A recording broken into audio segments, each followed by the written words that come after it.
Bonjour et bienvenue dans cette série des vidéos de la physique. Dans cette présentation, il sera question de la notion de la matière. Alors, si on pose la question, c'est quoi la matière? Alors, la réponse sera très banale. Les très nombreux corps qui nous environnent ou que nous utilisons à longueur du jour. Par exemple, tous les corps que nous pouvons reconnaître et dénombrer et dans notre entourage sont les multiples formes que prend la matière. Elle se révèle à nous par les impressions qu'elle produisent sur nos sens.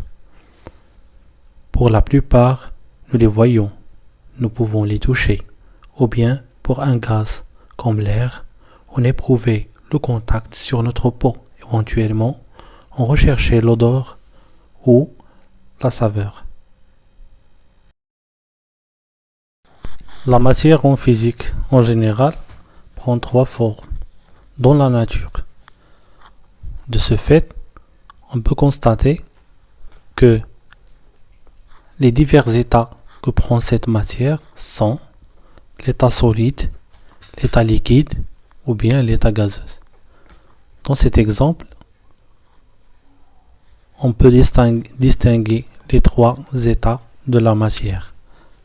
Pour de l'eau, peut prendre la forme d'une glace solide, de liquide sous forme de l'eau, une vapeur d'eau, suite à une transformation subie d'un état à un autre état.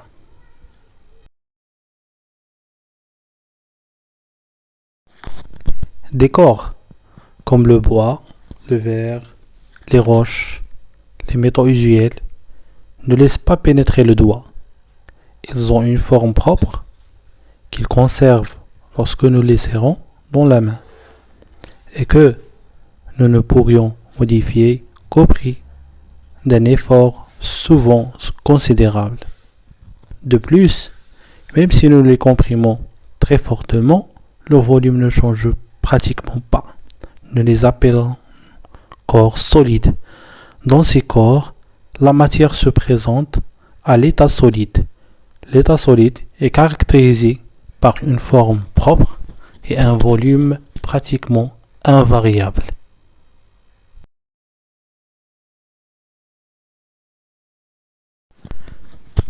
L'eau, l'alcool, le mercure, l'huile coulent s'ils ne sont pas contenus dans un récipient étanche. Ces corps épousent exactement la forme du vase qui le contient. Et nous pouvons modifier cette forme à volonté, sans effort notable, en y plongeant le doigt, en agitant, en inclinant le vase ou encore en transversant. On dit que ces corps sont des liquides. Versant une certaine quantité de liquide dans une vase, la portion d'espace qu'elles occupent à l'intérieur du vase est ce que nous appelons le volume du liquide. Il est limité vers le haut par une surface libre que la moindre agitation déforme. Ce volume est déterminé et ne dépend pas de la forme du vase. Nous ne pouvons pas le réduire par compression. Ainsi, l'état liquide est caractérisé par l'absence de forme propre et un volume qui reste constant au cours des changements de forme. Enfin, l'air, le gaz de chauffage, la vapeur d'eau, la vapeur d'éther s'écoulent plus facilement encore que les liquides. Il est aisé de s'en rendre compte en ouvrant le robinet du gaz ou encore en plongeant dans l'eau une chambre à air percée d'un petit trou. D'autre part, pas plus que les liquides et non de forme propre. Comme les liquides, ce sont des fluides. Emprisonnant de l'air dans la partie fermée d'un long tube ou tourné sur une cuve profonde à mercure, soulevant le tube, l'espace réservé à l'air augmente, mais cet air l'occupe encore. En totalité, ainsi, une même quantité d'air occupe toujours tout le volume laissé à sa disposition. Quelque grand que soit ce volume, on dit que l'air est expansible. Enfonçant le tube dans le mercure, l'espace occupé par l'air diminue. Il peut même devenir très petit.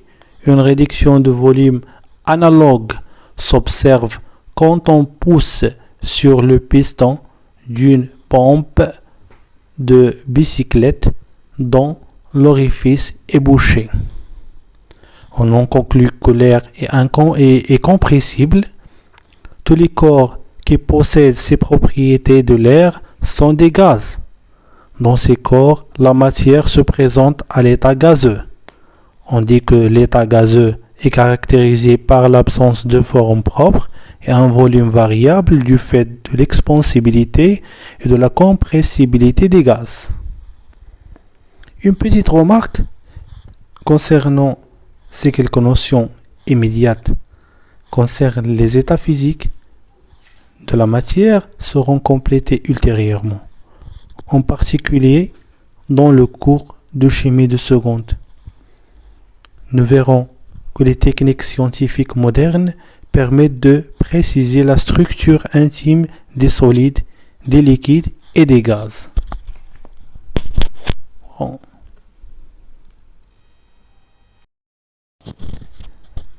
Si on chauffe quelques fragments de glace, la glace fond et se transforme en eau. Continuons de chauffer, l'eau se met à bouillir. De grosses bulles de vapeur agissent tout le volume du liquide. Cette vapeur, gaz invisible, se refroidit dans la partie supérieure du ballon où il se transforme partiellement en gouttes d'eau.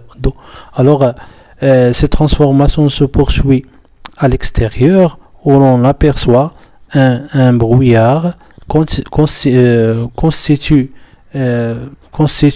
par des gouttelettes d'eau liquide, comme on remarque dans cet exemple. Si on recueille cette eau, il est possible de la transformer en glace en la refroidissement suffisamment.